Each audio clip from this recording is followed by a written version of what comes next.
Bon, les Malvosiens, Malvosiennes, c'est l'épisode 9 ou 10, je me rappelle même plus. Bon, vous verrez sur la vignette. Aujourd'hui, je suis avec Catherine. Catherine, comment tu vas? Bien, ça va, ça peut aller. Ok. Et Catherine, on parlait en off, parce qu'on parle toujours aussi en dehors du micro. Et tu nous disais, Catherine, que tu faisais part d'une expérience et que à un moment donné, t'allais pas à tes rendez-vous. Tu peux nous dire? En fait, depuis très jeune, je n'honorais pas mes rendez-vous, que ce soit chez un médecin, que ce soit chez n'importe qui. Au travail, les peu de fois où j'ai travaillé, j'avais du mal à honorer. Et ça a changé le jour où j'ai fait une psychothérapie. J'ai rencontré un psychothérapeute très bien qui m'a pas fait comprendre, mais je me suis rendu compte par moi-même. Pour la première fois, j'ai pris un peu de recul et je me suis rendu compte que ce monsieur-là, c'était sérieux ce qu'il faisait. Il avait un métier, il avait été psychologue toute sa vie. Maintenant, il était psychanalyste, psychothérapeute, et que ses rendez-vous, il donnait pas des rendez-vous pour rire, quoi. C'était sérieux. Il fallait les honorer. Et donc les premiers rendez-vous, je les ai honorés. Et puis après, petit à petit, tous les rendez-vous que j'ai eus avec lui, je les ai honorés.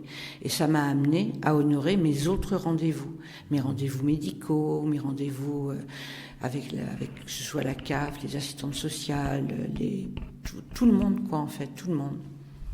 Ce qui est fou je trouve ça toujours très étonnant, c'est comment tu fais un exercice, comment le cerveau, en faisant un exercice, en l'occurrence aller à ton rendez-vous, là, et ben après, c'est comme un entraînement pour la suite, tu vois.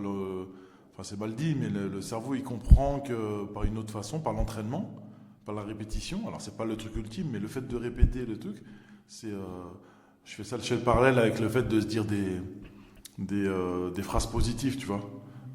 Catherine, tu dis... alors nous j'allais dire, c'est pas trop notre culture, c'est plus des cultures asiatiques, ça, mais ça commence à venir bien en France ou anglo-saxonne. Tu sais, tu dis je suis une bonne personne, je vais bien et tout, et le cerveau, tu sais, il entend ça, tu vois, il entend comme si tu le hackais, tu le trompais, quoi. Donc maintenant tes rendez-vous, t'es bien. Ben oui, maintenant je donne tous mes rendez-vous, je suis ponctuelle. Parce que c'est un respect que j'ai vis-à-vis des autres, parce que je me dis en fait que il est écrit que ce que tu veux qu'on te fasse, que tu veux que les autres fassent pour toi, toi déjà fais-le pour eux. Donc moi, si je donne un rendez-vous à quelqu'un, que j'attends la personne, j'aimerais pas qu'elle soit pas là. Donc j'essaye de faire la même chose pour les autres, quoi. Ok. J'ai réfléchi à la phrase que tu dis. Ouais, donc quelque part, tu donnes un peu aussi, non, c'était résumé, mais tu donnes avant de recevoir, c'est un peu ça ou pas? Oui, Ouais. oui, tout à fait. Ok. Il faut donner pour recevoir. Et de toute façon, il y a plus de bonheur à donner qu'à recevoir. Ok. C'est très spirituel tout ça. Oui. Du coup, après, nous, on est aussi spirituel, bon, c'est particulier, c'est vraiment personnel. J'aime bien les trucs comme ça, moi aussi. Nous, on est aussi dans le... Alors, tu sais, il y a la cadre éducative Carole qui nous a montré un truc hier, tu vois, c'est marrant comme un truc de la veille déjà aujourd'hui. C'est que c'est des patients qu'on fait, puis il y a écrit donner... Ah non, il y a écrit recevoir pour donner. Comment tu la comprends cette phase, toi? Alors, je te dis le truc comment moi je le perçois. Non, je te dirai après. Mais est-ce que tu penses que c'est possible sans te dédire par rapport à ce que tu as dit avant? Recevoir pour donner, quand on reçoit, c'est de la réciprocité après. C'est une question de réciprocité. Tu rends ou tu rends pas, c'est toi qui... C'est toi qui décides. Moi, je sais que je donne naturellement, et j'ai du mal à recevoir. Okay. J'ai plus de mal à recevoir qu'à donner. Alors, nous, on travaille beaucoup, tu t'es peut-être rendu compte sur ça, excuse-moi, je t'ai marché sur le pied, qu'on est aussi, parce que c'est notre mission, j'allais dire, on est surtout dans le comment tu reçois. C'est pour ça que je te taquinais avec ça. C'est-à-dire que la phrase telle que je la comprends moi, mais c'est moi. C'est-à-dire que tu peux pas donner. On ne peut pas donner aussi. On va prendre l'amour par exemple, le sentiment le plus puissant, tu vois. il est difficile d'en donner quand on n'a pas reçu vraiment, quoi. Tu vois, je veux dire, je vois vraiment un truc comme un débordement. C'est tellement gros que tu peux. Ce qui ne veut pas dire que c'est impossible. Qu'est-ce que tu penses de ça? Ben oui, c'est parce que tu as reçu que tu peux donner. Moi, je vois par rapport à ma fille, je vois, bon, ma mère m'a pas élevée. Elle n'a pas su m'élever parce qu'elle-même, sa mère, ne l'avait pas élevée. Donc, elle ne savait pas faire. Et moi, je n'ai pas su faire avec ma fille non plus. Ok. Donc, il aurait fallu que je reçoive cette éducation, cette expérience de parent pour pouvoir la redonner. Et je ne l'ai pas reçue, donc je n'ai pas pu la donner. Ce qui est incroyable, c'est que on avait déjà parlé aussi une fois. Chaque fois que je m'arrête avec toi, c'est des bonnes discussions, je te dis comme je pense. T'es vachement avancé quand même dans ta réflexion. Tu vois, je vais pas dire c'est frappant. Tu dis non, mais parce que moi je trouve que tu t'analyses. Tout le monde n'est pas capable d'analyser. Tu vois, toi tu dis ça, il y a ça. Tu dis des choses très sensées. Parce que tu vois, et puis qui sont pour le coup intimes. Mais tu vois, malgré le côté intime, t'arrives à trouver parce que il y a beaucoup le cas aussi de gens comme ça. Mais tu vois, on sent ton indulgence. Tu vois. Est-ce que, et ça je te promets, c'est une force, hein, tout le monde n'est pas capable de faire ça. Moi, je ne suis pas, tu vois, au niveau indulgence, quand c'est quelque chose de proche, hein, d'intime et tout, je suis pas fort. Donc je travaille sur ça, tu vois. Je suis pas, voilà, chacun ses faiblesses. Est-ce que toi, t'arrives à être indulgente avec toi-même? Pas du tout. Okay. Je suis indulgente avec les autres. Mais avec moi-même, il y a des choses que j'arrive pas à me pardonner. Okay. Mais pas du tout. Avec moi-même, j'ai beaucoup de problèmes avec ça et j'ai beaucoup de problèmes avec la confiance en soi aussi. Ici, tu as beaucoup ça. C'est pour ça que la plupart des ateliers tournent autour de sa confiance en soi, image de soi. Déjà, ce que tu fais là, ça y participe aussi. Peut-être t'en rends compte ou pas. Sachant que là, on est en solo. Bon, il y a des gens qui devaient venir, mais ils sont en réunion. Santé de la famille. Mais c'est pas évident. On est dans une salle, il y a une table noire, bon, ça résonne un peu. Tu vois, déjà, moi, je vois ça vraiment. Hein. Je te vends pas du rêve parce que je ne serais pas payé plus de toute façon. Mais je vois ça comme quelqu'un qui a comme une certaine confiance, toi. Ta manière de parler, on voit que tu es éduqué, et puis tu es seul à seul face à un micro, tu vois. Maintenant, je suis habitué, mais au début, quand on sortait le micro, tout se passait bien. Je fais, bon, maintenant, on va enregistrer. Hein. Plus rien. Et même moi, j'étais là, non, mais c'est parce que, bon, on va mettre pause. Et après, même moi, j'ai gagné confiance dans ça. Alors que je suis une grande gueule, tu vois. Mais là, tu vois, ça m'a demandé un petit effort. Donc, on parlait d'indulgence, tout ça. On va s'éloigner un peu de ce thème-là, mais quoique. Est-ce que quel conseil t'aurais à donner aux gens de l'entourage de patients qui sont sous addiction, quoi? T'aurais quelque chose? Leur dire déjà que c'est un jour à la fois. Leur dire qu'il faut croire en eux. Et qu'il faut se battre parce que ça en vaut la peine. La vie vaut la peine d'être vécue. Et que c'est dommage de passer à côté de plein de choses. Même des petites choses. Ça peut être des toutes petites choses comme de voir un écureuil d'en bas, comme un simple sourire d'une personne. Ça peut être des toutes petites choses comme des grandes choses. Mais je leur donnerais le conseil de s'accrocher et de croire en eux. Tu sais que pour les gens de l'extérieur, les gens de l'entourage, peut-être pas le tien, c'est dur des fois. Tu le comprends ça ou pas? Oui, je le comprends, oui, parce que moi-même, dans mon entourage, c'est difficile, enfin dans mon entourage, disons avec ma famille, le peu de famille que j'ai, c'est très difficile de pouvoir passer par Malvaux et décrocher, et c'est pas évident du tout, Tu comprends leurs difficultés? Ah oui, moi j'ai été dans les mêmes difficultés, donc j'ai vécu ce qu'ils vivent, donc je connais par cœur, malheureusement. Et moi, j'ai déjà fait une cure qui n'a pas fonctionné. Je suis allée à la Montbrol, j'ai pas bu pendant 3 mois que j'y étais, les 90 jours. Mais je sais pas si je peux le dire, ça. On va voir, on va mettre pause.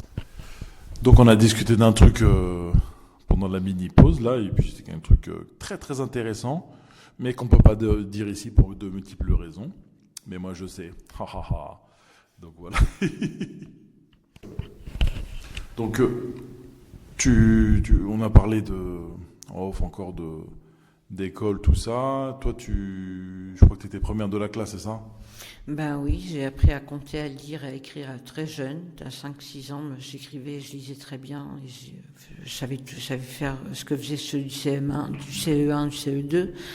Donc on m'a fait sauter des classes. Et après, je sais pas pourquoi. Est-ce que c'est parce que j'ai eu un grave accident de voiture qui m'a frappé la tête violemment? Je sais pas, mais je n'ai plus jamais rien fait. Je voulais plus me donner à l'école. Et puis, je pense que ma mère, elle avait une certaine fierté que je sois bonne à l'école. Elle se disait, oui, je lui ai bien appris les choses. Et le fait de plus rien faire, c'était renvoyer quelque chose à ma mère. Je sais pas comment expliquer, si tu vois ce que je veux dire.